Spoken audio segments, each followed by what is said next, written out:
ஓம் சாந்தி. எல்லோருக்கும் இனிமையான மாலை வணக்கம். Good evening. ஓம் சாந்தி சிஸ்டர். ஓம் சாந்தி பிரதர். ஒரு 2 minutes ஆத்ம உணர்வுல நிலைச்சிருக்கலாம். அப்போதான் ஆத்ம உணர்வோடு நம்ம ஆன்மீக பாடத்தை சரியான வகையில் புரிந்து கொள்ள முடியும்.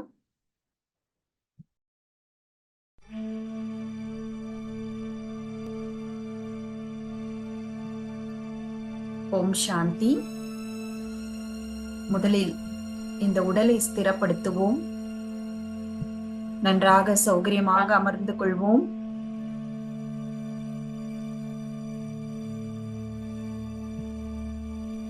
மற்ற விஷயங்களில் இருந்து மனதை விலக்கி இரு புருவங்களுக்கு மத்தியில் கொண்டு வருவோம். நான் ஆத்மா இந்த உடலில் இருந்து வேறுபட்ட தனிப்பட்ட ஒரு சக்தி. இந்த உடல்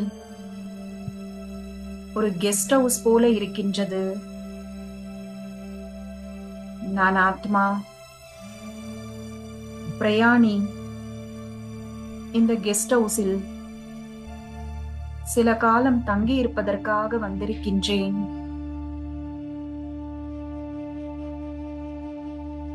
இந்த சரீரம் என்ற இந்த கெஸ்ட் ஹவுஸ் நிலையானது அல்ல.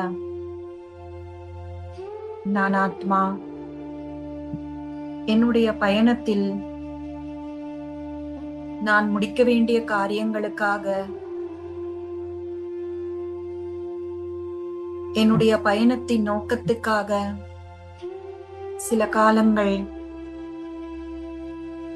இந்த கெஸ்ட் ஹவுஸில் தங்கி இருக்கவே வந்திருக்கின்றேன். நான் ஆத்மா ஒரு சின்னஞ்சிறிய நட்சத்திரமாக,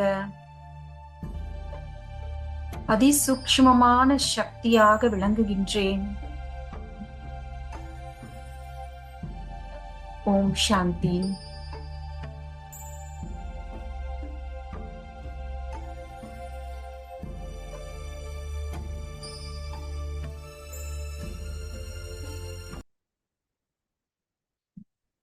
ஓகே, எல்லாரும் சுயத்தை ஆத்மாவாக அனுபவம் பண்றீங்களா? அனுபவம் பண்ண முடியுதா?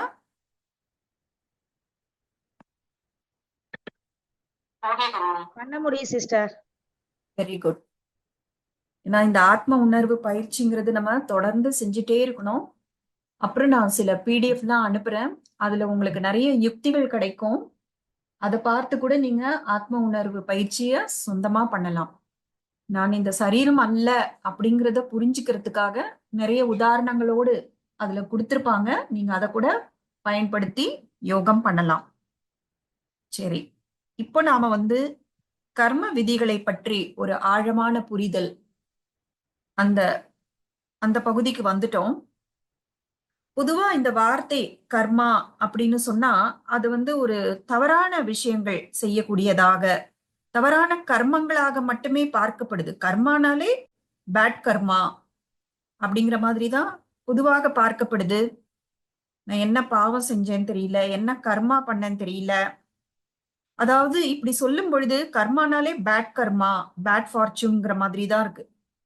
அதுல ஒரு வலி, வேதனை, ஒரு துக்கம், அப்படிதான் இந்த கர்மா அப்படிங்கிற வார்த்தை புரிந்து கொள்ளப்படுது. ஆனா உண்மையில் அப்படி கிடையாது.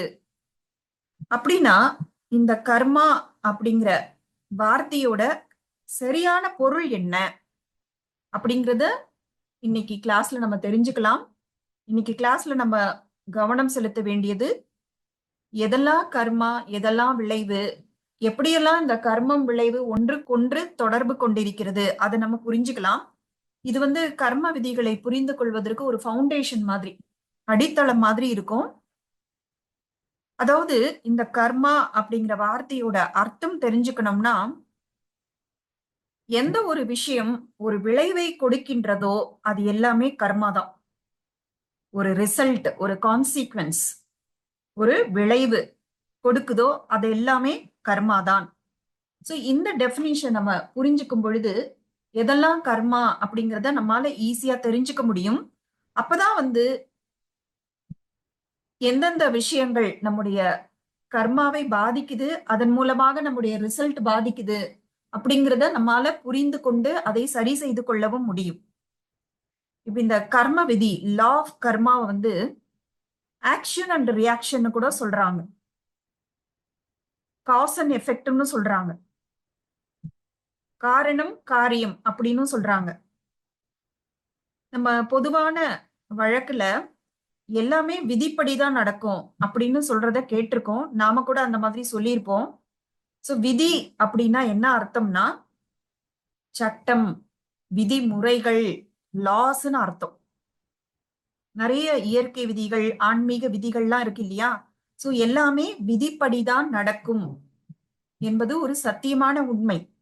ஆனா அந்த விதிங்கிற வார்த்தைய நிறைய தடவை வந்து விதிங்கிற வார்த்தையே வந்து ரிசல்ட்ங்கிற மாதிரி புரிஞ்சுக்கிறோம், தலையெழுத்துங்கிற மாதிரி புரிஞ்சுக்கிறோம். சோ விதி என்பது ரொம்ப சாதாரண அர்த்தம் வந்து லா, விதிமுறைகள். எல்லா இடத்துலயும் விதிமுறைகள் இருக்குல்ல. இப்ப நம்ம வந்து ஒரு காலேஜ் அட்மிஷன், அதற்கும் விதிமுறைகள் இருக்கு. எந்த ஒரு இடத்துக்கு போனாலும், ஒரு புதிய நாட்டுக்கு போறோம்னா அதற்கான விதிமுறைகள் இருக்கும். சோ நம்முடைய வாழ்க்கையே வந்து விதிமுறைகளுக்கு உட்பட்டு தான் இருக்கு. ஆனா நிறைய விதிமுறைகள் வந்து மனிதனால் ஏற்படுத்தப்பட்டது. அதனால்தான் நாட்டுக்கு நாடு மாறுது, குடும்பத்துக்கு குடும்பம் கூட விதிமுறைகள் மாறுது. ஆனா இந்த இயற்கை விதிகள், ஆன்மீக விதிகள்லாம் இருக்கு பாருங்க, அது யாருமே உருவாக்கல, அது இயல்பாகவே இருக்கின்றது. சோ அதை பற்றி புரிந்து கொண்டோம் என்றால் அதை நல்ல விதத்துல நம்மால பயன்படுத்த முடியும். சோ நம்ம எதற்காக இந்த கர்ம விதிகளை தெரிந்து கொள்ள வேண்டும் அப்படின்னா, அதற்கு ஒரு முக்கியமான காரணம், நாம எப்பொழுதுமே நம்முடைய சௌபாகியத்தின் மீது ஆர்வம் கொண்டிருக்கிறோம். நமக்கு நல்ல விஷயங்கள்லாம் நடக்கணும், வாழ்க்கையில நல்லதே நடக்கணும், உடல் ரொம்ப ஆரோக்கியமாக இருக்கணும், நமக்கு கிடைக்கிற உறவு முறைகள் எல்லாம் ரொம்ப அண்டர்ஸ்டாண்டிங்கோடு ரொம்ப அன்பானவர்களாக இருக்கணும். இது தவிர நமக்கு கிடைக்கிற அந்த வீடு, மற்ற பிசிக்கல் திங்ஸ் அதெல்லாம் கூட பெஸ்டா இருக்கணும். நம்முடைய ஆயுள் நல்லா இருக்கணும், நோய் நொடி இல்லாம ஒரு வாழ்க்கை வாழணும், சந்தோஷமா வாழணும். இது போல எல்லாருக்குமே ஒரு நியாயமான விருப்பங்கள், கண்டிப்பான ஒரு லிஸ்ட் இருக்கும். அது எல்லாமே வந்து சௌபாகியம் அப்படின்னு சொல்லப்படுது. ஆனா இந்த சௌபாகியத்தை நாம எப்படி கைப்பற்றணும், அதை எப்படி உருவாக்கணும், அது மட்டும்தான் நமக்கு தெரியல. சோ இதனால நம்ம என்ன செய்யறோம்? நமக்கு வாழ்க்கையில நல்ல விஷயங்கள் நடக்கணும், படிச்சு முடிச்சுட்டா நல்ல வேலை கிடைக்கணும், அதற்கப்புறம் ப்ரமோஷன் கிடைக்கணும், வீடு கட்டணும், வீட்டுல பொருட்கள், அத்தியாவசியமான விஷயங்கள், வாழ்க்கை சௌகரியமாக இருப்பதற்கான விஷயங்கள் எல்லாமே கிடைக்கணும். சோ இது மாதிரி இந்த உலகத்தில் நாம வாழ்வதற்கு தேவையான, அது பிசிக்கல் திங்ஸா இருக்கட்டும், இல்ல ரிலேஷன்ஷிப்ஸா இருக்கட்டும், எல்லாமே ரொம்ப நல்லா இருக்கணும், நம்ம நியாயமாக ஆசைப்படுறோம். ஆனா அதற்காக நம்ம என்ன பண்றோம், என்ன பண்ணணும்? இப்ப உதாரணமா ஒரு ஒரு சோம்பேறியான மனிதன் அப்படின்னா அவங்க என்ன பண்ணுவாங்க? அதிர்ஷ்டத்தை நம்புவாங்க. சோ எனக்கு நல்லது நடக்கணும் அப்படின்னா அவங்க அதிர்ஷ்டம், லக்குன்னு சொல்லுவாங்கல்ல, அதை மட்டுமே நம்புவாங்க. அப்ப என்ன பண்ணுவாங்க? லாட்டரி வாங்குவாங்க, இந்த சூதாட்டம், கேம்பிளிங்லாம் நிறைய இருக்கு இல்லையா, அதுல எல்லாம் ஈடுபடுவாங்க. இந்த ஹார்ஸ் ரேஸ்ன்னு சொல்றோம்ல, குதிரை ரேஸ், சோ அதுல எல்லாம் போயிட்டு லக் இருந்தா எனக்கு அதெல்லாம் கிடைக்கட்டும் அப்படின்னு செய்வாங்க. இது வந்து ஒரு சோம்பேறி மனிதர் செய்யக்கூடிய ஒரு காரியம். தனக்கு நல்ல விஷயம் நடக்கணும், அதற்கு பணம் முக்கியம். அது மாதிரி வாழ்க்கையில எல்லா விஷயத்துமே லக்கு தான். ஏதாவது முடிவு எடுக்கணும்னா கூட இங்கி பிங்கி பாங்கி போடுவாங்க. ஏதாவது 2 விரலை வச்சு நீ எதையாவது தொடு, நான் அப்படியே செய்யறேன் அப்படின்னுவாங்க. சோ எல்லாமே வந்து ஒரு குருட்டு நம்பிக்கையோடு, அதிர்ஷ்டத்தை மட்டுமே நம்பி, ஒரு எந்த ஒரு சிந்தனை, ஒரு முயற்சி எதுவுமே இல்லாம அப்படியே போகும் வாழ்க்கை. இது ஒரு சின்ன உதாரணம் தான். இது போல நிறைய நடக்கிறத நாமளே பாக்குறோம். அதே ஒரு தெய்வ நம்பிக்கை அதிகமாக இருக்கு, பக்தர்களாக இருக்கும் அப்படின்னா அந்த மனிதர் என்ன செய்வாருன்னா, சௌபாகியத்தை உருவாக்கணும் அப்படின்னா வழிபாட்டு தலங்களுக்கு எல்லாம் போவாங்க. வழிபாட்டு தலங்கள், கோவில்கள், மசூதி, அவங்கவங்க மதத்துல என்ன நம்பிக்கை இருக்கோ அதன்படி வழிபாட்டு தலங்களுக்கு போவாங்க. இறைவன்னு யாரை நினைக்கிறார்களோ அவங்க கிட்ட வந்து ரொம்ப மனமுருகி வேண்டுவார்கள், மனமுருகி இறைஞ்சுவார்கள், யாசிப்பார்கள். இந்த கெஞ்சுவது நடக்கும். எனக்கு தயவு செய்து இந்த விஷயத்த முடிச்சு கூட, என்ன இந்த ஒரு பிரச்சனையில இருந்து என்ன விலக்கி விட, என்ன காப்பாற்று அப்படின்னு கெஞ்சுற மாதிரி எல்லாம் நிறைய செய்வாங்க. இது தவிர கொஞ்சம் பணம் காசு இருக்கிறவங்க எல்லாம் இறைவன் கிட்ட பேரம் பேசுவாங்க. என்னோட இந்த காரியத்தை நீ முடிச்சு வை, அதற்கு பதிலாக நான் இதெல்லாம் செய்யறேன் அப்படின்னு சில பேரங்கள் நடக்கலாம். சில பேர் வந்து இன்னும் கூட தன்னை வருத்திப்பாங்க. நிறைய அந்த உடல் மூலமாக தன்னை வருத்தி கொண்டு எப்படியாவது தன்னுடைய நியாயமான வேண்டுதல்கள் எல்லாம் நிறைவேறணும் அப்படின்னு நினைப்பாங்க. இது ஒரு குரூப். இன்னும் சில பேர் வந்து சில மெத்தட்ஸ்ல வந்து நம்பிக்கை கொண்டவர்களாக இருப்பாங்க. அவங்க என்ன பண்ணுவாங்கன்னா, இந்த வாஸ்து இல்ல அஸ்ட்ராலஜி, இந்த ஜாதகம், ஜோசியம், அந்த எதிர்காலத்தை கணிக்கக்கூடிய விஷயங்கள், இந்த கைரேகை பார்ப்பது, நாடி ஜோதிடம், இது மாதிரி பல பல விஷயங்கள் இருக்கு. இந்த அஸ்ட்ராலஜி அப்படிங்கறதெல்லாம் பியூர் சயின்ஸ் தான், அது அறிவியல் அடிப்படையில தான் இருக்கு. அது எப்படி ஒர்க் ஆகுது அப்படிங்கறத நம்ம சில நாட்கள் கழித்து பார்க்கலாம். ஏன்னா இன்னும் கூட நம்ம சில விஷயங்கள் தெரிந்து கொள்ள வேண்டியதா இருக்கு. அப்போ சொன்னாதான் அது நமக்கு தெளிவா புரியும். அதனால அதை இப்போ ஹோல்டு பண்ணலாம். சோ இது போல ஒவ்வொருத்தரும் ஒவ்வொரு மெத்தட்ல தனக்கு நடக்க வேண்டிய விஷயங்கள், இப்போ ஒரு நல்ல படிக்கணும் குழந்தைங்க, நல்ல ஸ்கூல்ல அட்மிஷன் கிடைக்கணும், காலேஜ்ல அட்மிஷன் கிடைக்கணும், நமக்கு பிடிச்ச கோர்ஸ், எந்த கோர்ஸ் படிச்சா வேலை வாய்ப்பு நல்லது, எந்த காலேஜ்ல அட்மிஷன் கிடைச்சா வேலை வாய்ப்பு கிடைக்கும், இது எல்லாமே நியாயமான விஷயங்கள் தான். அதெல்லாம் தவறு அப்படின்னு எல்லாம் சொல்லவே இல்லை. சோ இந்த மாதிரி விஷயங்களை நிறைவேற்றிக் கொள்வதற்கு இந்த மாதிரி மெத்தட்ஸ் எல்லாம் பொதுவாக உலகத்துல ஃபாலோ பண்ணிட்டு வராங்க. கரெக்டா? இத நீங்க ஒத்துக்கிறீங்களா? ஒத்துக்கலாம் சிஸ்டர். இப்படித்தானே நடந்துட்டு இருக்கு. ஓகே, சரி. ஒருவேளை நம்ம இந்த மெத்தட் எல்லாம் ஃபாலோ பண்றோம், அப்போ நாம நினைச்சது நடந்தது, இல்ல நம்ம நினைச்சது நடக்கல, இல்ல நம்ம நினைக்காத ஒரு கெட்டது நடந்தது அப்படின்னா இதை எப்படி எடுத்துப்பாங்க அப்படின்னும் பொழுது, இதே இந்த சோம்பலா இருக்கிறவங்க என்ன பண்ணுவாங்க, அவங்க அதிர்ஷ்டத்தை குறை சொல்வாங்க. என்னோட நேரம் சரியில்லை, என்னுடைய அதிர்ஷ்டம் சரியில்லை அப்படின்னு நேரத்தின் மீதும் அதிர்ஷ்டத்தின் மீதும் பழியை போட்டுடுவாங்க. அதோட சாப்டர் க்ளோஸ். ஏன் எனக்கு இப்படி நடந்தது அப்படின்ற அந்த யோசிக்கிற வேலையே இல்லைல்ல, அது அதோட முடிஞ்சிரும்.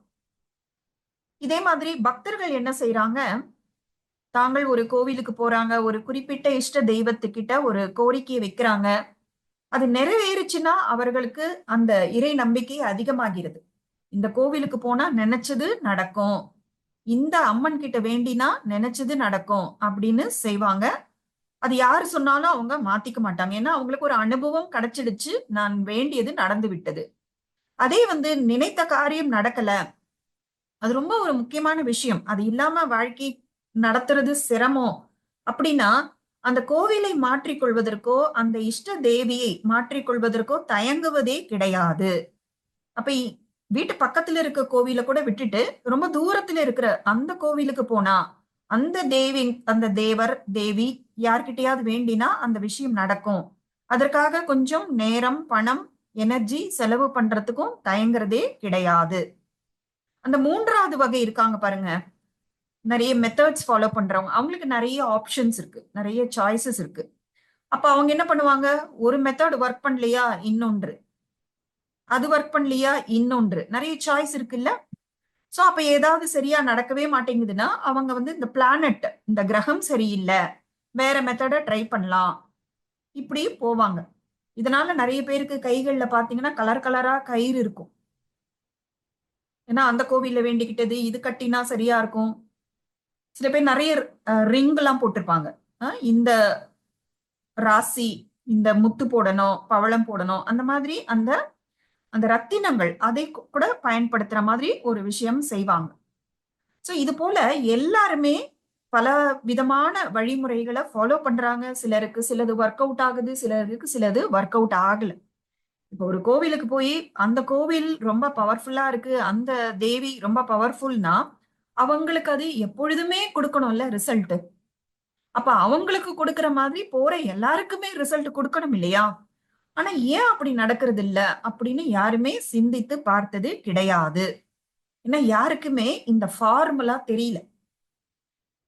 சோ இந்த கர்ம விதி கூட ஒரு ஃபார்முலா ஈக்குவேஷன் இருக்கு. அது யாருக்குமே தெரியாததுனால அவங்கவங்க வாழ்க்கையில இந்த ட்ரையல் அண்ட் எரர் மெத்தட்னு சொல்லுவாங்க. செஞ்சு பார்க்கலாம், ஒர்க் அவுட் ஆச்சுன்னா ப்ரொசீட் பண்ணலாம், ஒர்க் அவுட் ஆகலைன்னா சேஞ்ச் த மெத்தட் அப்படிங்கிற மாதிரி ட்ரையல் அண்ட் எரர்ல போயிட்டு இருக்கு. ஆனா நாம இந்த ஆன்மீக படிப்புல இந்த ஃபார்முலாலாம் தெரிஞ்சுக்கணும். இப்ப ஆன்மீகம் வந்து நமக்கு இந்த கர்ம விதிகளை பற்றிய ஒரு தெளிவான புரிதலை கொடுக்குது. ஏன்னா நமக்கு கண்டிப்பாக வாழ்க்கையில சௌபாகியம் கிடைக்கணும் அப்படிங்கிற அந்த விருப்பம் ரொம்ப உறுதியாக இருக்கு அப்படின்னா இந்த கர்மா ப்ராசஸ தெரிஞ்சுக்கணும். இது எப்படி ஒர்க் ஆகுது அப்படிங்கறத நம்ம கண்டிப்பாக தெரிந்து கொண்டே ஆக வேண்டும். சோ நம்ம என்ன ஆரம்பத்துல பார்த்தோம்னா, எந்த ஒரு விஷயமும் ரிசல்ட் கொடுக்குதுன்னா அது கர்மா. ஒரு விஷயத்தை செய்யறோம், அதனால ஒரு விளைவு இருக்கு, ஒரு விளைவை ஏற்படுத்துகிறது அப்படின்னாலே அது கர்மாதான். ஏன்னா ஒரு தடவை ஒரு கர்மத்தை செய்து விட்டோம் என்றால் அதனுடைய ரிசல்ட்ங்கிறது சர்டன், அது கண்டிப்பாக நடக்கும். எப்ப நம்ம ஒரு கர்மாவை செய்கிறோமோ அப்பொழுதே அதனுடைய ரிசல்ட்டும் நிச்சயிக்கப்பட்டு விடுகிறது. கர்மம் செய்யும் பொழுதே அதனுடைய ரிசல்ட்டும் கண்டிப்பாக ஷியோரா நடக்குங்கிறது நிச்சயமாயிடுது. ஏன்னா நம்ம அறிவியல்ல கூட நியூட்டனோட லா பாக்குறோம்ல, அதுல என்ன சொல்றாங்க, every action has equal and opposite reaction. ஒவ்வொரு செயலுக்கும் அதற்கு சமமான எதிர்வினை உண்டு. அப்போ அறிவியல்ல கூட இந்த விதி ஆன்மீக விதியோடு பொருந்தி போகுது. நாமளும் ஆன்மீக விதியில அப்படித்தானே சொல்றோம். கர்ம விதிங்கிறது, கர்மனா என்ன, ஆக்ஷன் இல்லையா? அப்ப எந்த ஒரு செயலுக்கும் அதற்கு சமமான ஒரு எதிர் செயல் நடக்கும், அதுதான் நம்ம ரியாக்ஷன் அப்படின்னு சொல்றோம்.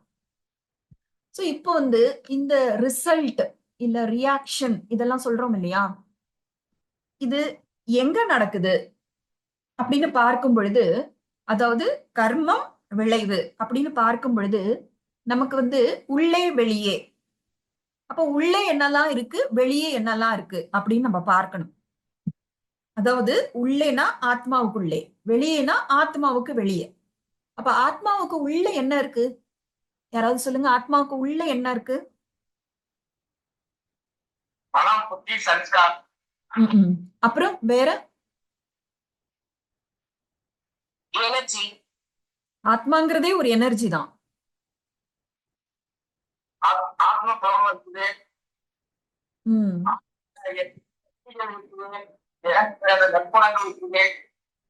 Okay, correct.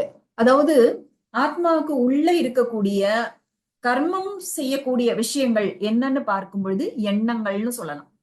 ஆத்மாக்குள்ளதானே எண்ணங்கள் இருக்கு. அப்போ எண்ணங்கள் என்பது ஒரு கர்மமாக ஆகிவிடுகின்றது. ஏன்னா எண்ணத்தோட விளைவுன்னு பார்க்கும் பொழுது எண்ணத்தோட முதல் விளைவு உணர்வுகள், ஃபீலிங்ஸ். கரெக்டா? கரெக்டா சிஸ்டர். சோ நம்ம இதை எந்த ஆங்கிள் இந்த கிளாஸ கொண்டு போறோம்னா, எது கர்மா எது விளைவு, அப்ப எந்த விஷயங்கள் எல்லாம் கர்மாவாக இருக்கு அப்படிங்கறத புரிஞ்சுக்கிற அந்த ஆங்கிள் இருந்து இந்த கிளாஸ பாக்குறோம். அப்படி பார்க்கும் பொழுது நம்ம மனசுல ஏற்படுகிற எண்ணங்கள் எல்லாம் கர்மா. ஏன்னா எது கர்மானா ஏதோ ஒரு விளைவை ஏற்படுத்துவதுதான் கர்மான்னு பார்த்தோம். அப்ப எண்ணங்கள் ஏற்படுத்தும் பொழுது அதனுடைய விளைவாக நமக்கு உணர்வுகள், ஃபீலிங்ஸ், எமோஷன்ஸ் எல்லாம் வருது. அப்ப எண்ணங்கள் கர்மாவாகி விடுகிறது. அதே போல என்ன யோசிக்கிறோமோ அதை தான் நம்ம பேசுறோம், அப்படிதான் நடந்துக்கிறோம். அப்பனா அதுவும் விளைவுகளாக இருக்குன்னா அப்ப எண்ணங்கள் என்பது கண்டிப்பாக கர்மா அப்படிங்கிறது தெளிவா நமக்கு தெரியுது. அதே போல உணர்வுகள், உணர்வுகள் கூட என்ன நடக்குதுன்னா, அது நம்ம என்னெல்லாம் என்ன உணர்வுகளை அனுபவம் செய்கிறோமோ அது எல்லாமே நம்முடைய ஆட்டிடியூடா மாறுது. மனப்பான்மை அப்படின்னு சொல்றோம். இன்னும் அடுத்த ஸ்லைட்ல வந்து நம்ம இதை பத்தி இன்னும் கூட தெளிவா தெரிஞ்சுக்கலாம். சோ உணர்வுகள் வரும் பொழுது அது அடுத்த ஸ்டெப்புக்கு போயிடுது. அது மனப்பான்மை, ஆட்டிடியூட்னு சொல்றோம். அப்போ ஒரு ஆட்டிடியூட் உருவாகுது அப்படின்னா உணர்வுகள் கூட கர்மாவாகி விடுகிறது. ஏன்னா கர்மாவோட டெபினிஷன் என்னன்னு பார்த்தோம், எந்த ஒன்று ஒரு விளைவை, ஒரு ரிசல்ட்டை கொடுக்குதோ அது கர்மா. அப்படின்னா உணர்வுகள் மனப்பான்மை, ஆட்டிடியூட் அப்படிங்கிற ஒரு விளைவை கொடுப்பதனால உணர்வுகளும் கர்மாவாக கருதப்பட வேண்டும். அப்புறம் இந்த மனப்பான்மை என்பது கண்ணோட்டமாக மாறுகிறது. அதுதான் நம்ம விருத்தி அப்படின்னு சொல்லுவோம். அதை பற்றிலாம் நம்ம நிறையவே தெரிஞ்சுப்போம். அடுத்தது வந்து சமஸ்காரங்கள் எப்படி உருவாகுது அதையும் நம்ம பார்த்துட்டோம்.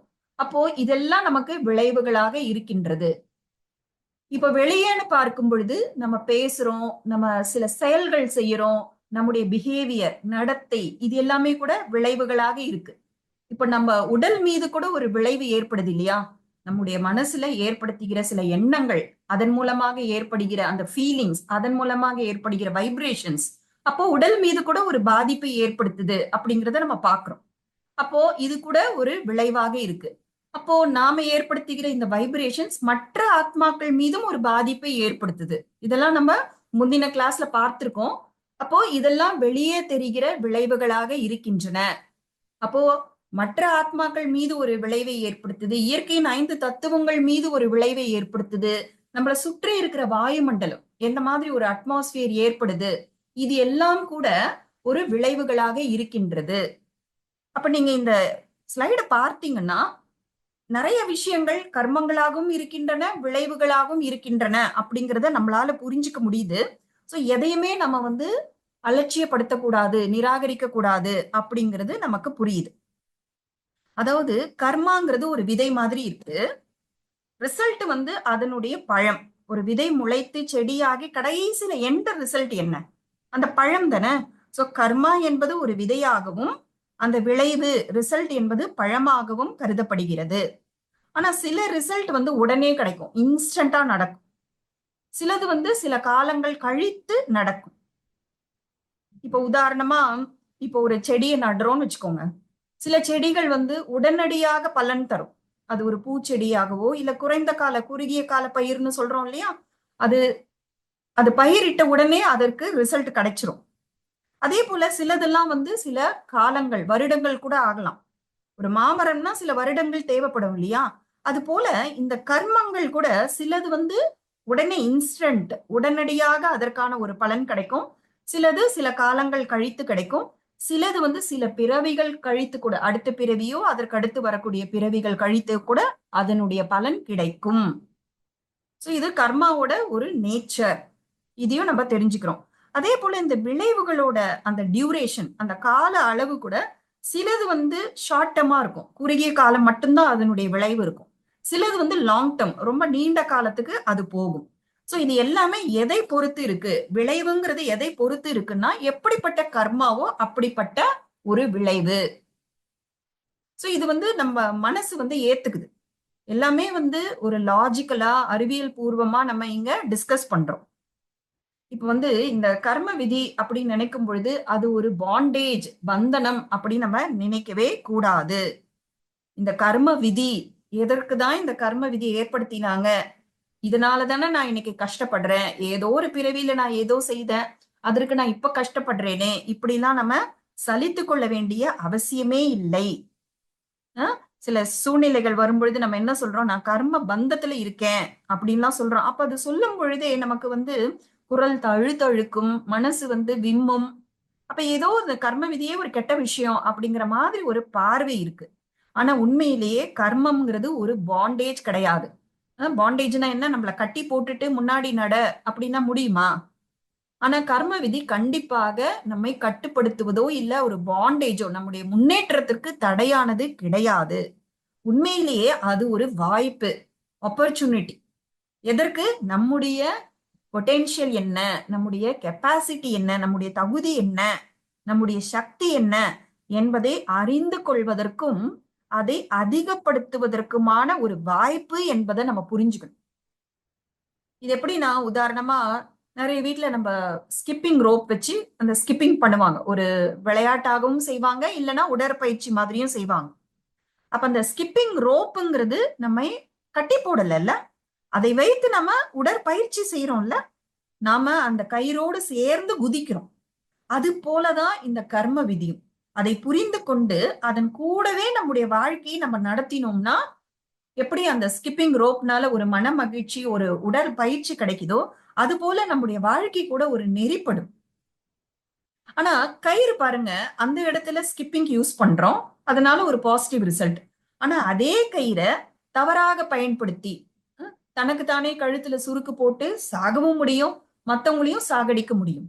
கயிறு ஒன்றுதான். அதை நம்ம ஸ்கிப்பிங் மாதிரி யூஸ் பண்ணும் பொழுது அது நமக்கு பலனை தருது. ஆனா ஒரு உயிரை எடுப்பதற்காகவும் அது பயன்படுத்தினோம்னா அதற்கான பலனையும் அது கொடுக்கத்தான் செய்யும். அப்ப அது கயிறு மேல குற்றம் இல்லை. அந்த கயிறை பயன்படுத்துபவர் எதற்காக பயன்படுத்துறாரோ அதை பொறுத்துதான் அந்த விளைவு இருக்கு. அப்படின்னா கர்ம விதி என்பது கூட அப்படித்தான். கர்ம விதியை நம்ம சரியா புரிந்து கொண்டு நம்ம நல்ல விதத்தில் பயன்படுத்தினோம்னா கண்டிப்பாக அதற்கு நமக்கு நன்மைதான் தரும். ஆனா அது தவறான, அதாவது கர்ம விதியை நம்ம புரிஞ்சுக்கல, தவறா அதை புரிஞ்சுக்கிட்டு தவறாக பேசுறோம், மற்றவர்கள் மீது பழி போடுறோம், இல்ல நம்முடைய பழைய பிறவிகள் மீது இல்ல கடவுள் மீது இந்த மாதிரி எல்லாம் பழி போட்டோம்னா அதற்கான ஒரு ரிசல்ட்டும் இருக்கு. ஏன்னா பழி போடுறது கூட ஒரு கர்மா தான் இல்லையா? சோ நம்ம இதன் மூலமாக எந்த ஒரு செயல் ஒரு விளைவை தருகிறதோ அது எல்லாமே கர்மா தான் அப்படின்னு புரிஞ்சுக்கிட்டோம். அப்போ உள்ள வந்து எண்ணங்கள், உணர்வுகள், மனப்பான்மை, கண்ணோட்டம், சமஸ்காரங்கள்லாம் இருக்கு. வெளியே, அதாவது உள்ளே வெளியேனா என்னன்னா, உள்ளே இருக்கிறது கண்களால பார்க்க முடியாது, எண்ணத்தை பார்க்க முடியாது, ஃபீலிங்ஸ பார்க்க முடியாது, நம்முடைய சமஸ்காரங்களை பார்க்க முடியாது.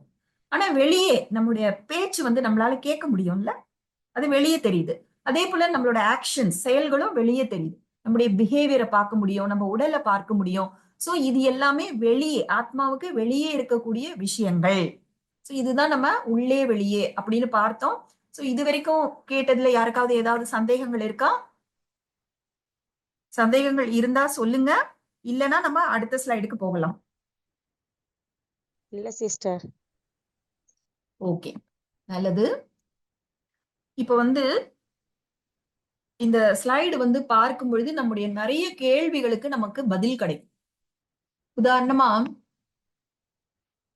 இந்த ஸ்லைடு பார்க்கும் பொழுது நம்ம எப்படி தெரிஞ்சுக்கணும்னா, இதுல ஒரு ஒரு கட்டத்துல சில விஷயங்கள் போட்டிருக்கோம். அந்த கட்டம் வந்து அடுத்த பாக்ஸோட கனெக்ட் ஆகியிருக்கு. ஒவ்வொரு பாக்ஸும் அடுத்தடுத்த பாக்ஸோட கனெக்ட் ஆகியிருக்கு. முதல்ல அந்த கிரீன் கலர் பாக்ஸ்ல வந்து நம்ம செய்திகள், உணவு, பழைய அனுபவங்கள் அது மாதிரி எல்லாம் போட்டிருக்கோம். அதுல இருந்துதான் எண்ணங்கள் அப்படிங்கிற அந்த பாக்ஸுக்கு அது கனெக்ட் ஆகுது. அப்புறம் எண்ணங்கள் வந்து உணர்வுகளாக மாறுது, இந்த உணர்வுகள் கண்ணோட்டமா மாறுது, கண்ணோட்டம்ங்கிறது பேச்சு செயல்களாக மாறுது, அடுத்த அடுத்த ஸ்டெப்புக்கு அது போகுது. அந்த பேச்சு செயல்கள் தான் சமஸ்காரமாக உருவாகுது. இந்த சமஸ்காரம் தான் நம்முடைய சூக்ஷ்ம உடலாக உருவாகுது. அதுதான் நம்முடைய பாக்கியத்தை தீர்மானிக்குது. இப்படிதான் இந்த கட்டங்கள் அமைக்கப்பட்டிருக்கு. இந்த செயின் எல்லாருக்கும் புரியுதுங்களா? அது எப்படி தொடர்பு கொண்டு அடுத்தடுத்த நிலைக்கு போகுது அப்படிங்கறத எல்லாராலையும் பார்க்க முடியுதா? பார்க்க முடியும் சிஸ்டர். ஓகே. சோ இப்ப நாம வந்து எல்லாருக்குமே அந்த பாக்கியம்ங்கிறது ரொம்ப பிடிச்சிருக்கு. நல்ல விஷயங்கள் வாழ்க்கையில நடக்கணும் அப்படின்னு நினைக்கிறதுல தவறே இல்லை. இதை வந்து நம்ம ரிசல்ட்னு சொல்லலாம், ஃபார்ச்சூன்னு சொல்லலாம், இல்லைன்னா பாக்கியம்னு கூட சொல்லலாம். ஆனா இதுவரைக்கும் நம்ம என்ன நினைச்சிட்டு இருந்தோம்னா, நம்முடைய பாக்கியத்தை இறைவன் தான் எழுதுகிறார் அப்படிங்கிறதுதான் பொதுவான ஒரு நம்பிக்கையாக இருக்கு. என்ன சொல்லுவாங்க, வாழ்க்கையில ஏதாவது கெட்ட விஷயம் நடந்தா, என் தலையெழுத்தை எழுதும் பொழுது கடவுள் நல்ல மூட்ல இல்ல, அதனால தப்பா எழுதிட்டாரு, என்னோட தலையில அப்படி எழுதி இருக்கு, நான் என்ன பண்றது? அதாவது நான் ஒரு ஹெல்ப்லெஸ் ஸ்டேட்ல இருக்கேங்கிற மாதிரி இருக்கு. என் பாக்கியத்தை வேற யாரும் எழுதுறாங்கன்னா நான் கண்டிப்பாக ஹெல்ப்லெஸ்ஸா தான் இருக்கேன். அப்ப கடவுள் எழுதுறாருன்னு நினைக்கும் பொழுது கடவுள் கிட்ட போய் பேரம் பேசுறதா இருக்கட்டும், இல்ல வந்து கெஞ்சுவது, யாசிப்பது, தன் உடலை வருத்தி கொண்டு அவரை சந்தோஷப்படுத்த முயற்சிப்பது, இதெல்லாம் நடக்குது இல்லையா? நம்ம பார்த்தோம் இல்லையா, 3 விதமான குரூப், ஒவ்வொரு விதமா அவங்க அந்த பாக்கியத்தை சரி பண்ணிக்க நினைக்கிறாங்க. ஆனா இந்த ஆன்மீக படிப்பு நமக்கு என்ன சொல்லி தருதுன்னா, நம்முடைய பாக்கியத்தை நாம தான் எழுதுறோம். இப்போ கடவுள் தான் பாக்கியத்தை எழுதுறாருன்னா எல்லாரோட பாக்கியம் ஒரே மாதிரி தானே இருக்கும். ஏன்னா நம்ம கடவுளை வந்து ஒரு பாசிட்டிவ் எனர்ஜியா, பியோர் எனர்ஜியா தான் பாக்குறோம். நம்ம கையெடுத்து ஒருத்தரை கும்பிடுறோம் அப்படின்னாலே அவங்களுக்குள்ள பாசிட்டிவ் குணங்கள் மட்டுமே இருக்குன்னு தானே அர்த்தம். இப்ப நமக்குள்ள பாசிட்டிவ் நெகட்டிவ் குணங்கள் இருக்கு, கடவுள்கிட்டயும் அப்படிதான் இருக்கு. கடவுளும் கோபப்படுறாரு அப்படின்னா அவரை நம்ம கையெடுத்து கும்பிட வேண்டிய அவசியமே இல்லையே, இல்லையா? பரமாத்மா அப்படின்னு சொல்றோம், உயர்ந்தவர்னு சொல்றோம். அப்ப நாமளும் அப்படித்தான், அவரும் அப்படித்தான் அப்படின்னா 2 பேருக்கும் வித்தியாசமே இல்லாத மாதிரி போயிடுது. இதை நம்ம புரிஞ்சுக்கிறோம். அப்போ இறைவன் தான் எல்லாருடைய பாக்கியத்தை எழுதுறாரு, தலையெழுத்தை எழுதுறாருன்னா அப்ப ஏன் உலகத்துல சில பேருக்கு வந்து சில விஷயங்கள் நல்லதா நடக்குது, சில பேர் ரொம்ப கஷ்டப்படுறாங்க? சில பேரை பாத்தீங்கன்னா இந்த பிறவியில எந்த தவறும் கூட செஞ்சிருக்க மாட்டாங்க, ரொம்ப சாதுவா இருப்பாங்க. ஆனா அவங்களுக்கு வாழ்க்கையில அடுத்தடுத்து நிறைய பிரச்சனைகள் வந்துகிட்டே இருக்கலாம். அதையும் பார்க்கிறோம். சில குழந்தைகள் பிறக்கும் பொழுதே பிரச்சனையோட பிறக்கும். அந்த குழந்தை இன்னும் கூட கர்மம் செய்யவே இல்லை. இது போல நம்முடைய மனசுல நிறைய கேள்விகளே நம்ம வாழ்க்கையில கண்டிப்பாக மனசுல வந்திருக்கும். சில பேர்கிட்ட அதை பத்தி கூட டிஸ்கஸ் கூட பண்ணியிருப்போம். அப்ப இங்க வந்து இந்த இடத்துல நாம ஒரு விஷயத்த மட்டும் ரொம்ப தெளிவா வச்சுக்கணும். நம்முடைய தலையெழுத்தை நாம தான் எழுதுறோம். நம்முடைய பாக்கியத்தை நாம தான் எழுதுறோம். ஒருவேளை இறைவன் எழுதுறாருன்னா கண்டிப்பாக அது எல்லாருக்கும் ஒரே மாதிரியா இருக்கும். பெஸ்டா மட்டும்தான் இருக்கும். ஒரு ஊர்ல வந்து ஒரு ராஜா வந்து ரொம்ப நல்ல ராஜா. அவர் மக்களுக்காகவே நல்லது செய்வாரு. மக்களுக்காகவே அவர் தன்னுடைய வாழ்க்கையை அர்ப்பணம் பண்ணியிருக்காருன்னா, அங்க அவருக்கு அவரோட நாட்டுல இருக்க எல்லா மனிதர்களும் சந்தோஷமா தானே இருப்பாங்க. ஒரு ராஜாங்கிறவர் ஒரு மனிதர் தான். அவர் நல்ல ராஜாவாக இருக்கும் பொழுது அவருடைய அரசாட்சியில எல்லாருமே சௌகரியமா இருக்கிறாங்க. என்ன சொல்றாங்க? ஹிஸ்டரியில பொற்காலம்லாம் சொல்றாங்க. அப்போ ஒரு ராஜாவே இப்படின்னா இந்த உலகத்துக்கே அதிபதியான அந்த இறைவன் அவர் மட்டும் சில நாட்டுல வந்து நல்லா இருக்காங்க. அவங்களோட ஸ்டாண்டர்ட் ஆஃப் லிவிங் ரொம்ப நல்லா இருக்கு. சில நாட்டுல பாத்தீங்கன்னா அந்த உடல் எலும்புலாம் என்ற மாதிரி அந்த அளவுக்கு வறுமை, ஏழ்மை இருக்கு. இப்படி எல்லாம் இருக்குமா? இதை தவிர இப்போ நமக்கு வந்து நம்முடைய குழந்தைகளோட பாக்கியத்தை எழுதக்கூடிய அந்த ஒரு வல்லமை கிடைச்சுது அப்படின்னு ஒரு உதாரணத்துக்கு எடுத்துக்கிட்டோம்னா கூட நம்முடைய குழந்தைகளோட பாக்கியத்தை நம்ம எப்படி எழுதுவோம்? எல்லாமே பெஸ்டா இருக்கணும்னு எழுதுவோமா? இல்ல கொஞ்சம் பெஸ்ட் சிலது வர்ஸ்டா இருந்தா பரவாயில்ல அப்படின்னு எழுதுவோமா? சொல்லுங்க. பெஸ்டா இருக்கணும்னு எழுது. பெஸ்டா இருக்கணும்னு எழுதுவோம். எல்லாருக்குமே பெஸ்டா இருக்கணும்னு எழுதுவோமா? எல்லா குழந்தைகளுக்கும். கேள்வி வந்து ஒரு அசம்ஷன் தான். அந்த எழுதக்கூடிய வல்லமை உங்களுக்கு கிடைச்சதுன்னா உங்களோட குழந்தைகளுக்கு எத்தனை குழந்தைகள் இருக்கோ அத்தனை பேருக்குமே பாக்கியம் பெஸ்டா இருக்கணும்னு எழுதுவீங்களா? எப்படி எழுதுவீங்க? எல்லா குழந்தைகளும் கிடைக்கிற மாதிரி. ஆஹ் அதே போல சதா எப்பொழுதுமே பெஸ்டா இருக்கணும்னு எழுதுவீங்களா இல்ல வேற மாதிரி எழுதுவீங்களா? எப்பொழுதுமே பெஸ்டா இருக்கணும். ஓகே. அப்போ சாதாரண மனிதர்களாகிய நாமளே நம்மளோட குழந்தைகளுக்கு எல்லாருக்குமே எப்பொழுதுமே பெஸ்ட் தான் கிடைக்கணும். பெஸ்ட் எஜுகேஷன், பெஸ்ட் லைஃப், எல்லாமே பெஸ்ட் பாடி அப்படிதான் நம்ம நினைப்போம்னா இறைவன் எல்லாருக்கும் ஒரு ஒரு மாதிரி எழுதுவாரா? பாரபட்சம் காமிப்பாரா? நம்ம குழந்தைங்க நம்ம கிட்ட வந்து ரொம்ப கெஞ்சி கூத்தாடுறாங்களா? அம்மா எனக்கு சாப்பாடு கொடு, அம்மா ப்ளீஸ் என்னோட ஸ்கூல் ஃபீஸ கட்டிடு, அம்மா எனக்கு இந்த கெடுதலை பண்ணாத, இப்படி நாம வந்து நம்ம குழந்தைங்க கெஞ்சுற மாதிரி நடந்து போமா? அப்ப இறைவன் மட்டும் அப்படிதான் நினைப்பாரா? இறைவனுக்கு ரொம்ப பிடிக்குமா தன்னுடைய பக்தர்கள் தன்கிட்ட வந்து கெஞ்சணும், தன் உடலை வருத்திக்கணும் அப்படின்னு நினைப்பாரா? சொல்லுங்க, நினைப்பாரா? நினைக்க மாட்டார். உம் ஏன்னா கடவுளை நம்ம என்ன சொல்றோம்? அன்பே வடிவானவர் அப்படின்னு தான் நம்ம சொல்றோம். அப்போ இறைவன் நம்முடைய பாக்கியத்தை எழுதவில்லை என்பது நமக்கு ரொம்ப தெளிவா தெரியுது. நமக்கு ஆல்ரெடி தெரியும். ஆனா பல சமயங்கள்ல நம்ம கேஷுவலா அந்த உள்ள இருக்க அந்த பிலீஃப் சிஸ்டம் பாருங்க, அது வாயில வந்துருது. உனக்கு மட்டும் ஏன் தான் இப்படி இறைவன் சோதிக்கிறாரோ தெரியல, இப்படி சொல்றது கேட்டிருக்கோம்ல. இது எவ்வளவு பெரிய ஒரு தவறான கருத்து. சோ நம்முடைய பாக்கியம் நாம தான் எழுதுறோம் அப்படின்னா இந்த ப்ராசஸ் என்ன அப்படிங்கறத தெரிஞ்சுக்கிறது ரொம்ப ரொம்ப முக்கியமானது. ஏன்னா ப்ராசஸ் வந்து ரொம்ப முக்கியம். ப்ராசஸ் தெரியாம நாம பொதுவாக செவி வழி கேட்டது, அதாவது கேள்வி ஞானம், அவங்க அப்படிதான் சொன்னாங்க, இவங்க அப்படிதான் சொன்னாங்க, நான் இங்க அப்படிதான் படிச்சேன் அப்படின்னு நாம ஒரு புரிதல் இல்லாம சொல்ற விஷயங்கள்னால நமக்கு பலன் கிடைக்காது. இப்ப இந்த ப்ராசஸ் அப்படின்னா என்ன? அதாவது நாம இன்னைக்கு வந்து ரொம்ப பசியா இருக்கும், மத்தியானம் சாப்பாடு சாப்பிடணும்னு வச்சுக்கோங்க. நம்ம தட்டுல வந்து சாதம், குழம்பு, பொரியல், அப்பளம் எல்லாமே இருக்கு. இப்ப உதாரணமா சாதம் மட்டும் எடுத்துக்கலாம்.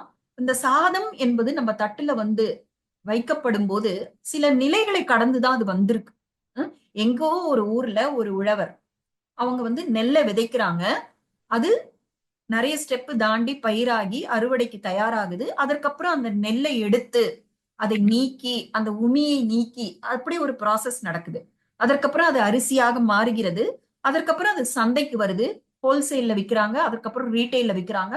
அதற்கப்புறம் நம்ம வீட்டுல யாரோ ஒருத்தர் போய் அதை வாங்கிட்டு வந்து கொடுக்குறாங்க. அதற்கப்புறம் நம்ம அதை ஊற வச்சு அதற்கான குக்கிங் மெத்தட்னு இருக்கு. இவ்வளவும் செய்துதான் அந்த தட்டுல அந்த சாதம்ங்கிறது வருது. அப்போ சாதம்ங்கிற ஒரு விஷயத்துக்கு இவ்வளவு ப்ராசஸ் இருக்கு. அப்ப இதை தவிர குழம்பு, பொரியல் இதெல்லாம் பாருங்க. இது சாப்பாட்டை தாண்டி சில விஷயங்கள், நம்ம உடுத்துகிற உடை, நம்ம பயன்படுத்துகிற ஒரு சாமான், எல்லாமே ஒரு ப்ராசஸ் தாண்டி தானே வருது. கரெக்டா? அந்த ப்ராசஸ்ங்கிறது புரியுதுங்களா? புரியுது சிஸ்டர். புரியுதுங்க sister. ஆ. Correct. அப்போ இந்த பாக்கியம் கூட ஒரு ப்ராசஸ் தாண்டி தான் நடக்குது. இந்த பாக்கியம்ங்கிறது ஒரு விளைவு இல்லையா? அப்போ இது கூட ஒரு ப்ராசஸ்ல தான் நடக்குதுன்னா அந்த ப்ராசஸ நம்ம தெளிவா தெரிஞ்சுக்கணும். அப்போ இத முதல் பாக்ஸ்ல பாருங்க. செய்திகள். என்ன இன்ஃபர்மேஷன் நம்ம எடுத்துக்கிறோம். முன்னாடி கூட ஒரு கிளாஸ்ல பார்த்தோம்ல. கண்ணால நம்ம என்ன பார்க்கிறோம், படிக்கிறோம். காதால நம்ம என்ன கேட்கிறோம். இது தவிர நம்ம என்ன சாப்பிடுறோம், யாரு கூட பழகுறோம். சோ இந்த மாதிரி நிறைய விஷயங்கள் நமக்கு உள்ள எண்ணங்களுக்கு காரணமாக இருக்கு அப்படின்னு பார்த்தோம். இந்த எண்ணங்களின் மூலம் அப்படி பார்க்கும் பொழுது நிறைய விஷயங்கள் இருக்கு. அதை இன்னொரு கிளாஸ்ல பார்க்கலாம் அப்படின்னு நம்ம சொல்லியிருந்தோம். அந்த கிளாஸ் இன்னைக்குதான். ஓகேவா? சோ நாம உள்ள எடுத்துக்கிற விஷயம் ஞானம். இப்ப நம்ம பேசுற விஷயங்கள்லாம் கூட ஞானம் தான். சோ இந்த எல்லா விஷயங்களும் நமக்கு எண்ணங்களாக உருமாறுகின்றது. இது தவிர நாம சாப்பிடுற சாப்பாடு இதை பற்றி கூட நம்ம ஏற்கனவே பார்த்துட்டோம். உணவு சமைப்பவர்களுடைய மனநிலை, நம்ம என்ன உணவு சாப்பிடுறோம், அதுல இருக்கிற வைப்ரேஷன் எல்லாமே நம்முடைய எண்ணங்களுக்கு அடிப்படையாக இருக்கு. நேத்து கிளாஸ்ல கூட சிஸ்டர் வந்து அந்த அறிவியல் பூர்வமா சொன்னாங்க இல்லையா? நம்ம தண்ணீர்ல என்ன வைப்ரேஷன் கொடுக்கிறோமோ அதை நம்ம ஆராய்ச்சி பண்ணி பார்க்கும் பொழுது அது ஒரு ஒழுங்கான வடிவமைப்பு, ஒரு கிறிஸ்டலா மாறுது. இதெல்லாம் கூட நம்ம பார்த்தோம். இது போல நாம எடுத்துக்கிற உணவு, தண்ணீர், அதாவது தண்ணீர்னா என்ன? எல்லாம் லிக்விடு, எல்லாமே உள்ள போற அந்த உணவு எதுவாக இருந்தாலும் இதெல்லாம் கூட நமக்கு எண்ணங்களாக மாறுகின்றது. அதே போல நமக்கு ஒவ்வொருத்தருக்கும் பழைய அனுபவங்கள்னு கண்டிப்பாக இருக்கும். அன்னைக்கு அப்படி நடந்தது அப்படின்னு சொல்லிதான் சில எண்ணங்களை ஏற்படுத்துறோம். சோ இந்த பழைய அனுபவங்கள் கூட எண்ணங்களுக்கு ஒரு மூலமாக, சோர்ஸாக இருக்கின்றது. அதே போல நமக்குள்ள ஏற்கனவே உருவாகிவிட்ட சில சமஸ்காரங்கள் இருக்கு. ஆல்ரெடி இருக்கு உள்ள. சோ இந்த சமஸ்காரங்கள் என்பது தானாகவே அது ஒரு கர்மமாக வெளிப்பட்டு விடுகிறது. ஒரு தடவை எனக்கு கோபம்ங்கிற சமஸ்காரம் உருவாகிட்டா, எனக்கு பிடிக்காத மாதிரி யாராவது பேசினா டக்குன்னு எனக்கு கோபம் வந்துருது இல்லையா? அப்போ சமஸ்காரங்கள் கூட ஒரு எண்ணங்களுக்கு ஒரு மூலமாக இருக்கிறது. அப்படியே யோசிக்கிறோம். சில சமயம் பேசுறதுக்கு கூட கொஞ்சம் டைம் எடுக்கலாம். அவங்கள நேர்ல பார்த்தா தானே பேச முடியும். ஆனா அது வரைக்கும் மனசுக்குள்ள பேசிக்கிட்டே தானே இருக்கிறோம். மனசுக்குள்ள பேசுறதுன்னா என்ன? அதுதான் எண்ணங்கள். சோ எண்ணங்கள் சமஸ்காரங்களின் அடிப்படையில் கூட ஏற்படுது. கண்ணோட்டம். இந்த கண்ணோட்டம்ங்கிறதுக்கு தனியா ஒரு பாக்ஸ் கொடுத்திருக்கோம். அங்க நம்ம அதற்குரிய விளக்கத்தை எடுத்துக்கலாம். இத வந்து ராஜயோகா மெடிடேஷன்ல நம்ம வந்து திருஷ்டி அப்படின்னு சொல்லுவோம். திருஷ்டி. திருஷ்டினா என்ன? உள்ள இருந்து பாக்குறது. அதாவது கண்கள் மூலமா பாக்குறது பிசிக்கல். ஆனா உள்ள இருந்து ஒருத்தரை பாக்குறது, ஒருத்தரை இலக்காரமா பாக்குறது, ஒருத்தரை உயர்வா பாக்குறது அப்படின்னு சொல்றோம்ல. அந்த பார்வை வந்து கண்களுக்கான பார்வை இல்ல. அது உள்ள இருந்து பாக்குற பார்வை. இதுதான் திருஷ்டி என்பது. இந்த திருஷ்டிங்கிற வார்த்தை புரியுது உங்களுக்கு? இல்ல இன்னொரு தடவை சொல்லணுமா? இன்னொரு முறை சொல்லுங்க sister. இன்னொரு தடவை கொஞ்சம் சொல்லுங்க சிஸ்டர். கண்டிப்பா. ஏன்னா இந்த திருஷ்டிங்கிற வார்த்தையை நம்ம நிறைய யூஸ் பண்ணுவோம். அதனுடைய அர்த்தத்தை நம்ம தெளிவா புரிஞ்சுக்கிறது நல்லது. அதாவது இந்த பார்வை அப்படிங்கிற வார்த்தையை நம்ம 2 இடங்கள்ல யூஸ் பண்ணுவோம். ஒன்று இந்த பிசிக்கல் ஐஸ், இந்த பௌதிகமான கண்கள் வழியாக வெளி உலகத்தை பார்ப்பது, இது ஒரு பார்வை. இன்னொரு பார்வை வந்து உள்ள இருந்து ஒருத்தரை பாக்குறது. இவங்க ரொம்ப துணியெல்லாம் பழசா போட்டிருக்காங்க, இவங்கெல்லாம் ஒருவேளை படிச்சே இருக்க மாட்டாங்க, இவங்கெல்லாம் வந்து கல்ச்சர் கிடையாது, இவங்க அப்படி அப்படின்னு இப்படின்னு நாம சில பார்வை பாக்குறோம். இது வந்து கண்களால பாக்குற பார்வை இல்ல. ஒருத்தரை பத்தி உயர்ந்த பார்வை, ஒரு தாழ்ந்த பார்வை. இந்த பார்வைங்கிறது உள்ள இருந்து பாக்குறது. இப்ப புரியுதுங்களா? இந்த உள்ள இருந்து பார்க்கிற பார்வைனா என்ன அர்த்தம்னு? புரியுதுமா. இதுதான் நம்ம திருஷ்டின்னு சொல்லுவோம். ஓகேவா? திருஷ்டி அப்படின்னா உள்ளிருந்து பார்க்கக்கூடிய ஒரு பார்வை. நீ ஏன் அந்த மாதிரி பாக்குற, நீ ஏன் இப்படி பார்க்க கூடாது அப்படின்னு நம்ம சொல்றோம்ல. அது கண்களுக்கான பார்வையே இல்லையே. உள்ள இருந்து ஒரு விஷயத்தை, ஒரு மனிதரை, ஒரு சூழ்நிலையை பார்க்கிற பார்வை. இத வந்து நம்ம திருஷ்டின்னு சொல்றோம். சோ நம்முடைய திருஷ்டி எப்படி இருக்கோ அப்படிதான் எண்ணங்கள் வரும் இல்லையா? அடுத்தது வந்து மனப்பான்மை. இது பத்தியும் நம்ம அந்த இன்னொரு பாக்ஸ்ல தெளிவா பார்க்கலாம்.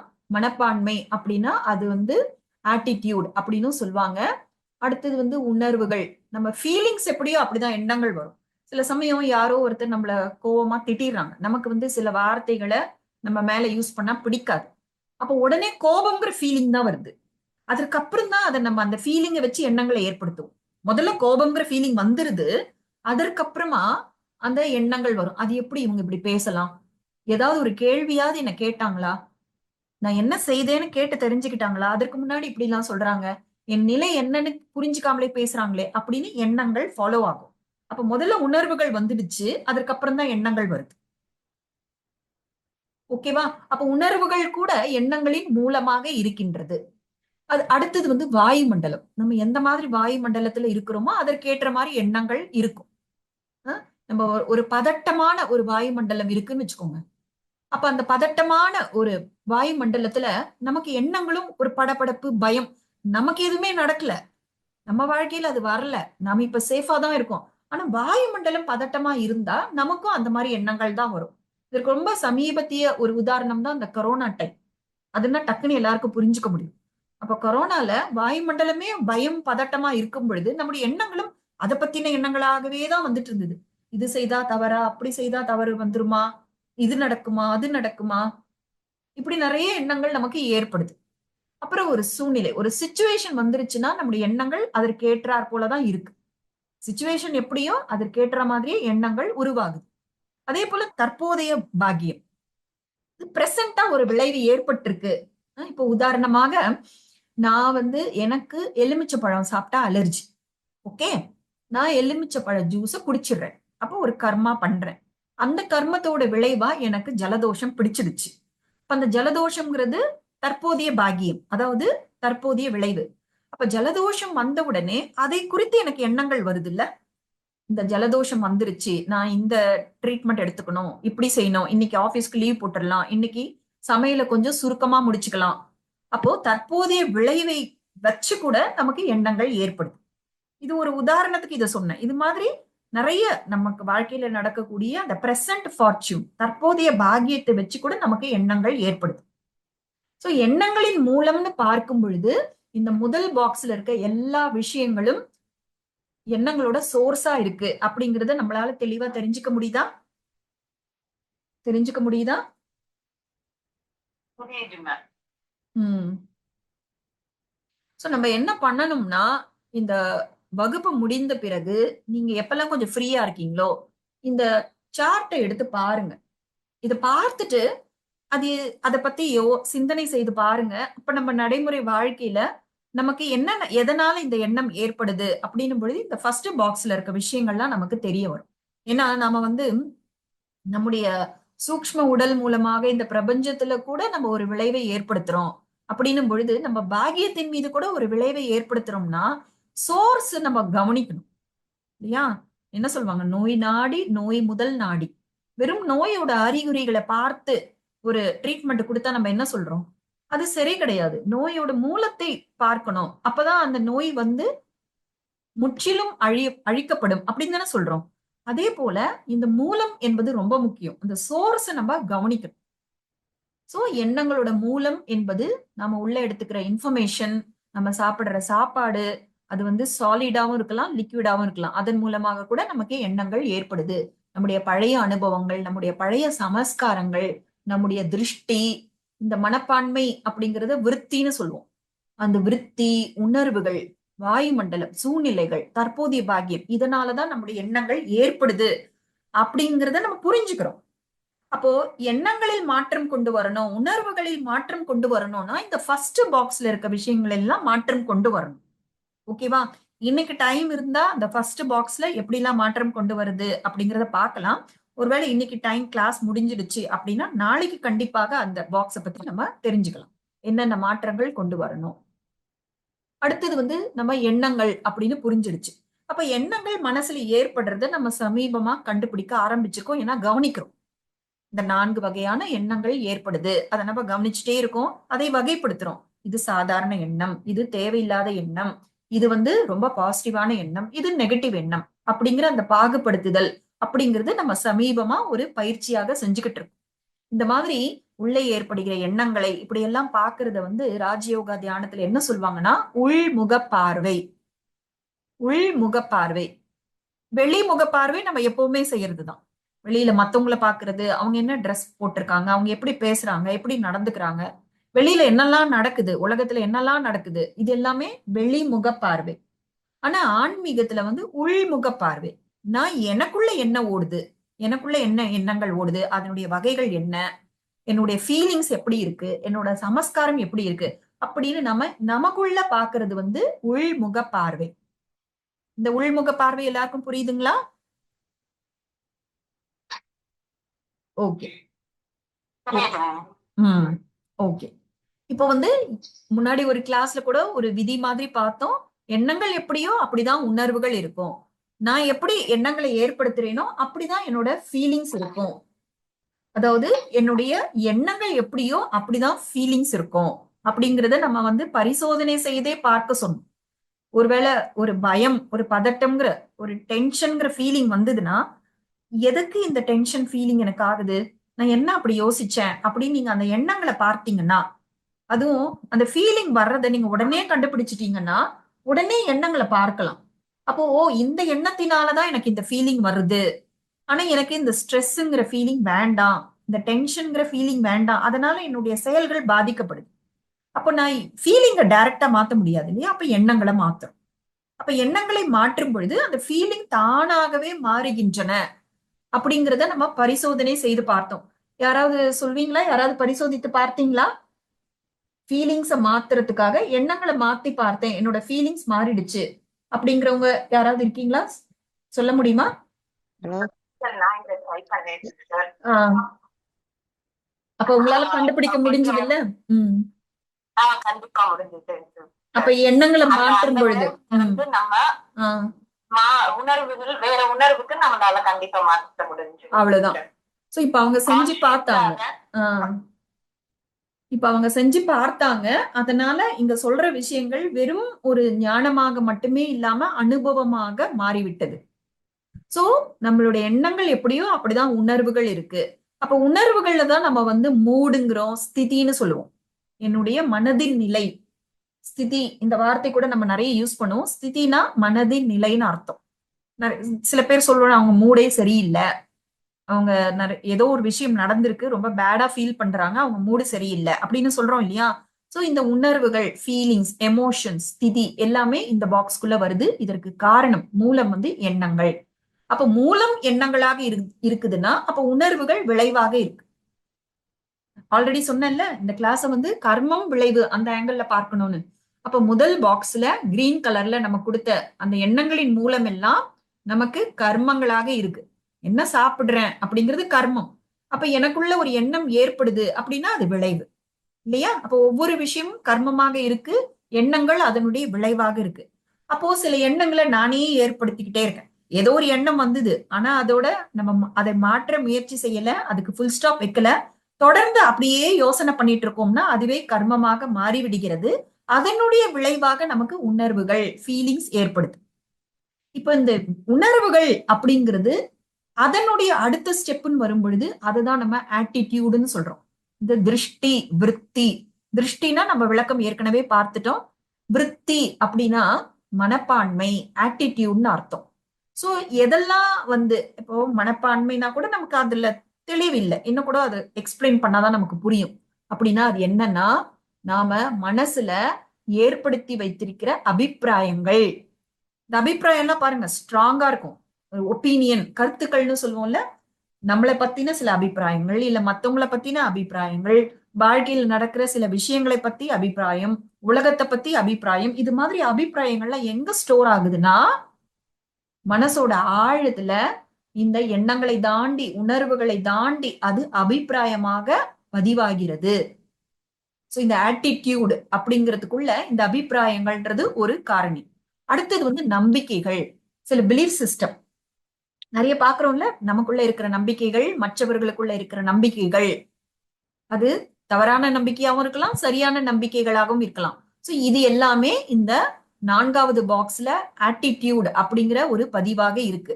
அதே போல நமக்குள்ள ஒரு இச்சைகள் இருக்கும். இச்சைகள், ஆசைகள், விருப்பங்கள் இதெல்லாம் கூட இந்த ஆட்டிடியூடோட அண்டர்ல தான் வருது. அதே போல எக்ஸ்பெக்டேஷன்ஸ், எதிர்பார்ப்புகள். நம்ம வந்து அந்த ஆத்மாவின் ஒரிஜினல் குணங்கள் அதெல்லாம் பார்க்கும் பொழுது எதிர்பார்ப்புகள் வைக்காதீங்க. எதிர்பார்ப்புகள் வச்சா நிறைய டைம் அது நிறைவேறாமல் போயிடும், அப்ப ஏமாற்றம் வரும், அப்ப நம்முடைய சந்தோஷம்ங்கிறது தடைப்படும், நமக்குள்ளேயே இருக்கிற மகிழ்ச்சி தடைப்படும் அப்படின்லாம் பார்த்தோம். ஞாபகம் இருக்கா? ஞாபகம் இருக்கா? அப்ப இந்த எதிர்பார்ப்புகள் எங்க இருக்குன்னா நிறைய அந்த மாதிரி எண்ணங்களை ஏற்படுத்தி ஏற்படுத்தி அது எதிர்பார்ப்புகள்ன்ற ஒரு டைட்டில்ல வந்து உட்கார்ந்துருது. சோ அபிப்பிராயங்கள், நம்பிக்கைகள், இச்சைகள், எதிர்பார்ப்புகள் இது எல்லாமே சேர்ந்து மனப்பான்மையாக, ஆட்டிடியூடாக மாறுகின்றது. இந்த பாயிண்ட் கிளியரா இருக்குங்களா எல்லாருக்கும்? ஒரு சூழ்நிலைய பத்தியோ மத்தவங்க மேலயோ எதிர்பார்ப்பு வைக்கிறோம்னு வச்சுக்கோங்க.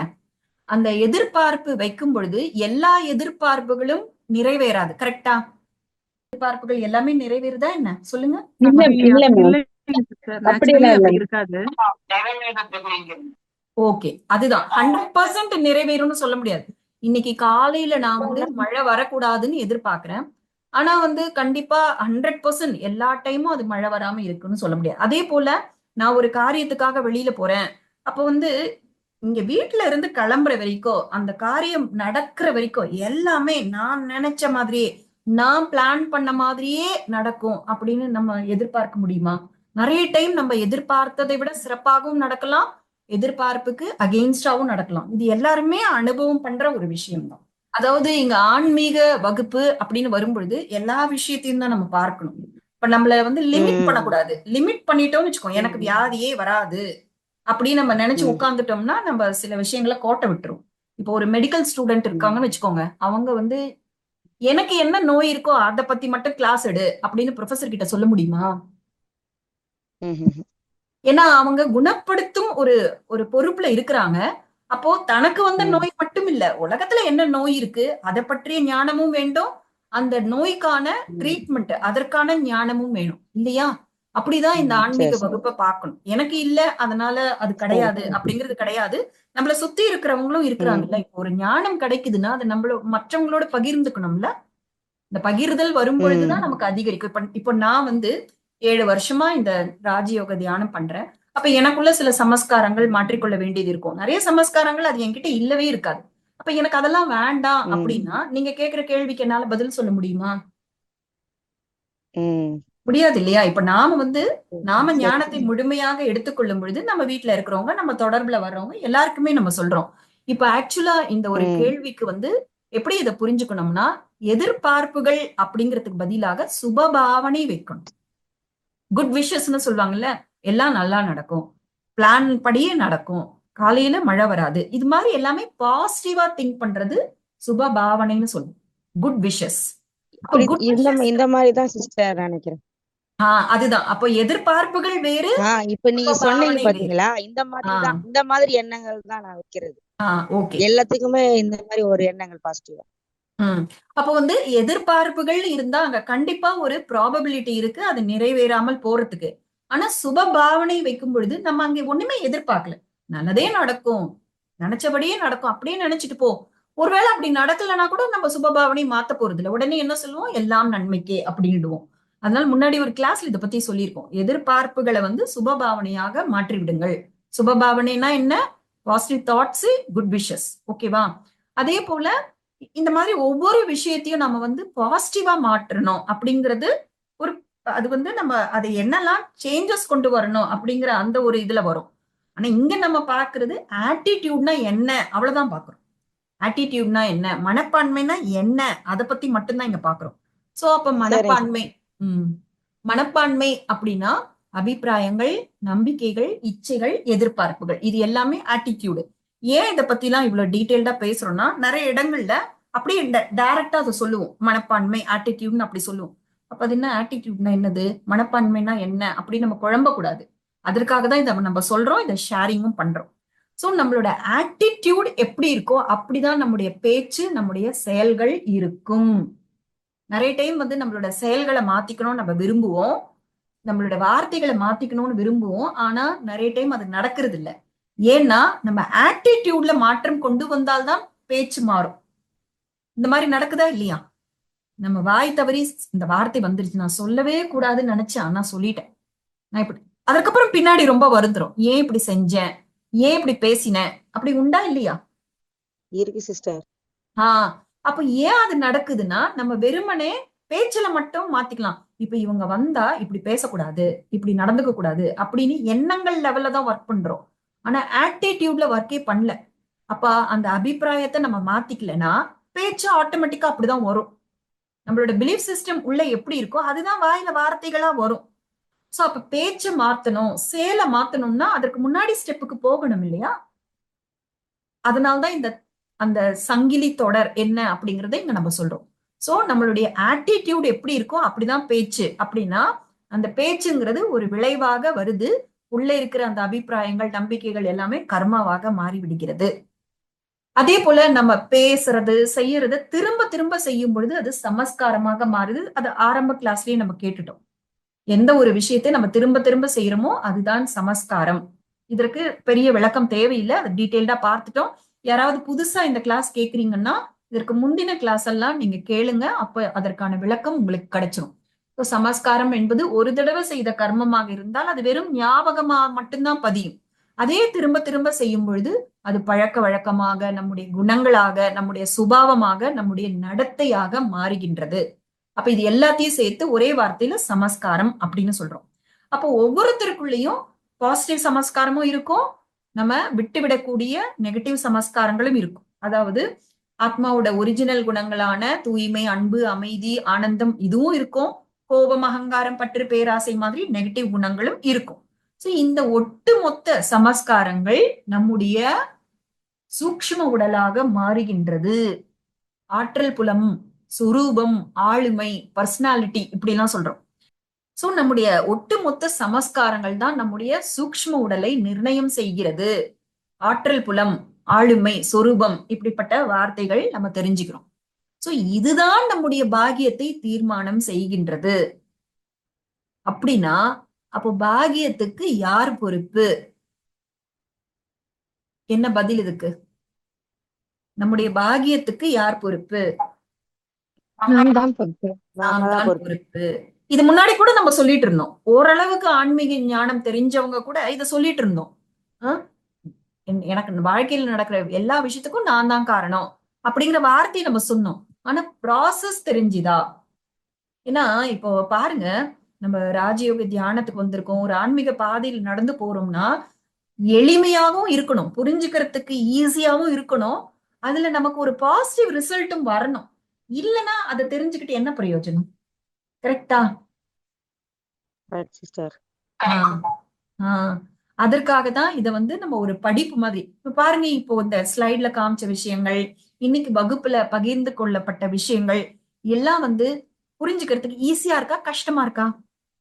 ஈஸியா இருக்கு சிஸ்டர். இப்படி போட்டு காமிச்சதுனால நம்மளுக்கு தெளிவா புரியுது.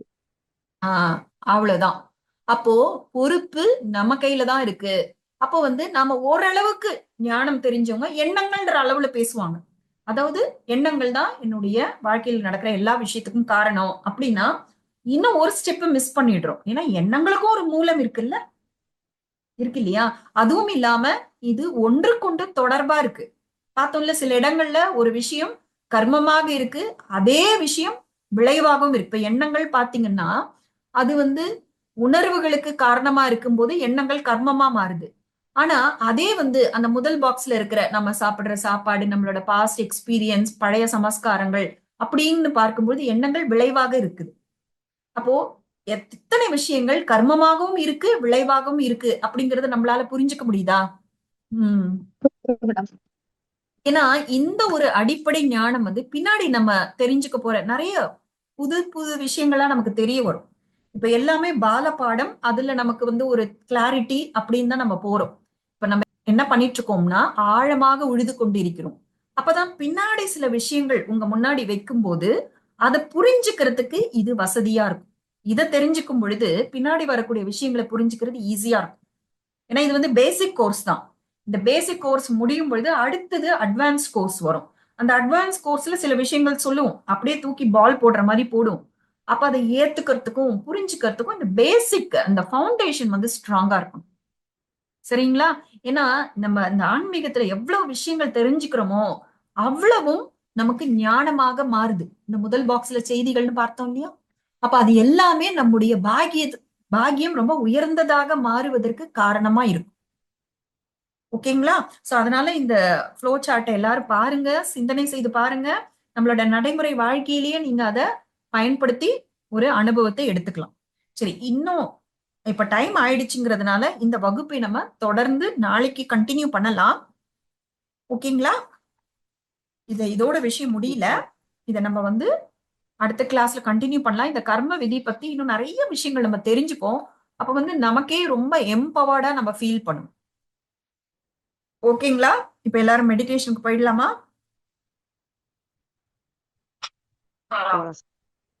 ஓகே, நல்லது.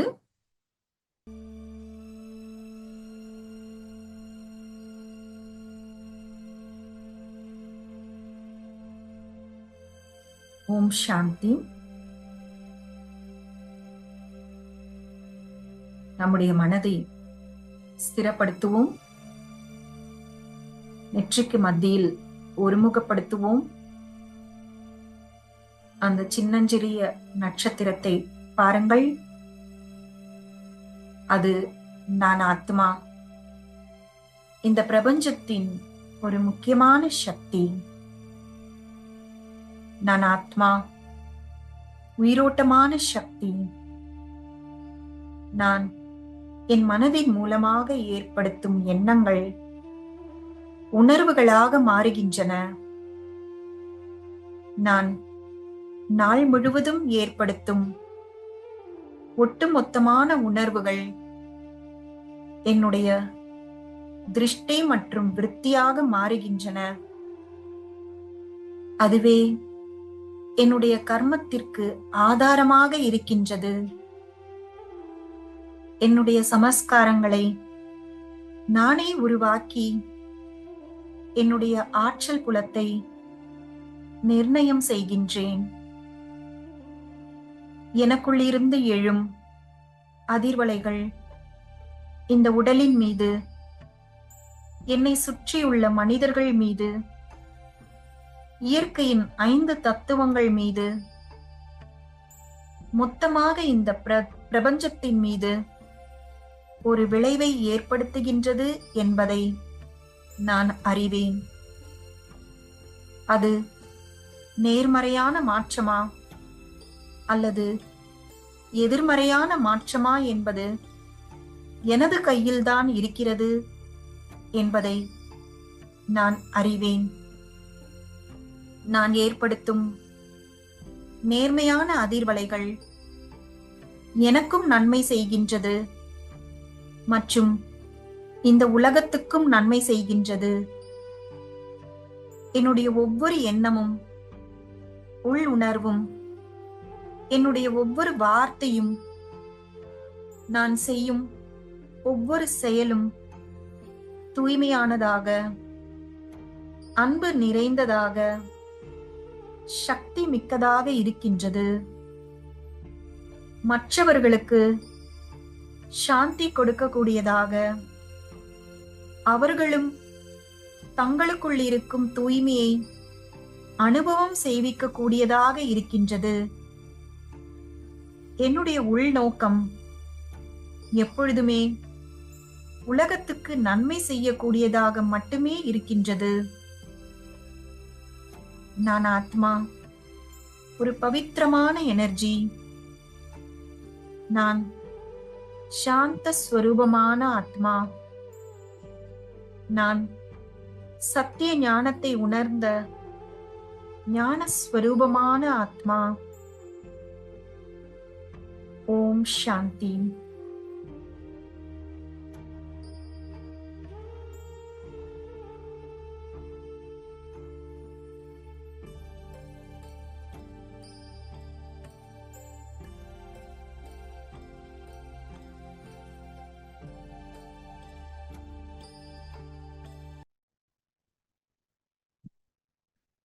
ஓகே, ஓம் சாந்தி. யாருக்காவது ஏதாவது சந்தேகங்கள் இருக்கா? ஏதாவது கேள்விகள், ஏதாவது ஷேரிங் இருக்கா? இல்லைங்க சிஸ்டர், இது நல்லா இருந்தது கேட்கறதுக்கு. ரொம்ப நன்றி சிஸ்டர். இறைவனுக்கு நன்றி. Good night. நம்ம நாளைக்கு மறுபடியும் சந்திக்கலாம். தேங்க்யூ. தேங்க்யூ. ஓம் சாந்தி. Thank you sister. தேங்க்யூ. ஓம் சாந்தி. தேங்க்யூ.